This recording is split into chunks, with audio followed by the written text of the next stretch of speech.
அரசன் ஒரு நாள் வேட்டைக்கு சென்றிருந்தான். பயண வழியில் ஓர் இரவு வழியில் இருந்த ஒரு நெசவாளியின் வீட்டில் தங்கினான். நெசவாளருக்கு தன் வீட்டில் தங்கியிருப்பது அரசன் என்பது தெரியாது. யாரோ ஒரு வேட்டைக்காரன் வந்திருக்கிறான் என நினைத்து கொண்டு தங்க வசதி செய்து கொடுத்தார்கள். அரசன் காலையில் எழுந்து கொண்ட போது நெசவாளி நூல் நூற்க தொடங்கியிருந்தான். அவனது இடது கையில் ஒரு கயிறு கட்டப்பட்டிருந்தது. அரசன் அந்த நெசவாளியிடம், இது என்ன, உனது இடது கையில் கயிறு என்று கேட்டான். தொட்டிலில் உள்ள குழந்தையை ஆட்டுவதற்காக. குழந்தை அழுதால் இதை இழுப்பேன் என்றான் நெசவாளி நூல் நூற்று கொண்டே. அவன் அருகில் ஒரு நீண்ட குச்சி இருந்தது. இந்த குச்சி எதற்கு என கேட்டான் அரசன். வெளியே என் மனைவி தானியங்களை வெயிலில் காய போட்டிருக்கிறாள். இந்த குச்சியின் மறுமுனையில் கருப்பு கொடியை கட்டியிருக்கிறேன். இதை அசைத்தால் பறவைகள் அருகில் வராது என்றான். அந்த நெசவாளி தனது இடுப்பில் மணிகளை கட்டியிருந்தான். இந்த மணியை எதற்காக கட்டியிருக்கிறாய் என கேட்டான் அரசன்.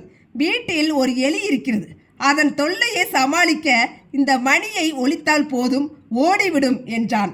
அவனது வீட்டின் ஜன்னலுக்கு வெளியே 4-5 சிறுவர்கள் முகம் தெரிந்தது. நெசவாளியை பார்த்து அவர்கள் என்ன செய்கிறார்கள் என்று கேட்டான் அரசன். நூற்பு வேலை செய்து கொண்டிருக்கும் போது வாய் சும்மாதானே இருக்கிறது, அதனால் அவர்களுக்கு எனக்கு தெரிந்த பாடங்களை நடத்துகிறேன். அவர்கள் வெளியே இருந்து கேட்டுக்கொள்வார்கள் என்றான். அவர்கள் ஏன் வெளியே இருக்கிறார்கள், உள்ளே வரலாம் தானே என கேட்டான் அரசன். அதற்கு நெசவாளி சொன்னான், அவர்கள் காதுதான் நான் நடத்தும் பாடங்களை கேட்கப் போகிறது. ஆகவே அவர்களை என் வீட்டுக்கு முன்னால் உள்ள மண்ணை குலைத்து தரும்படி செய்திருக்கிறேன். என்னிடம் பாடம் கேட்கும்போது அவர்கள் காலால் சேற்றை குலைத்து கொண்டிருப்பார்கள் என்றான்.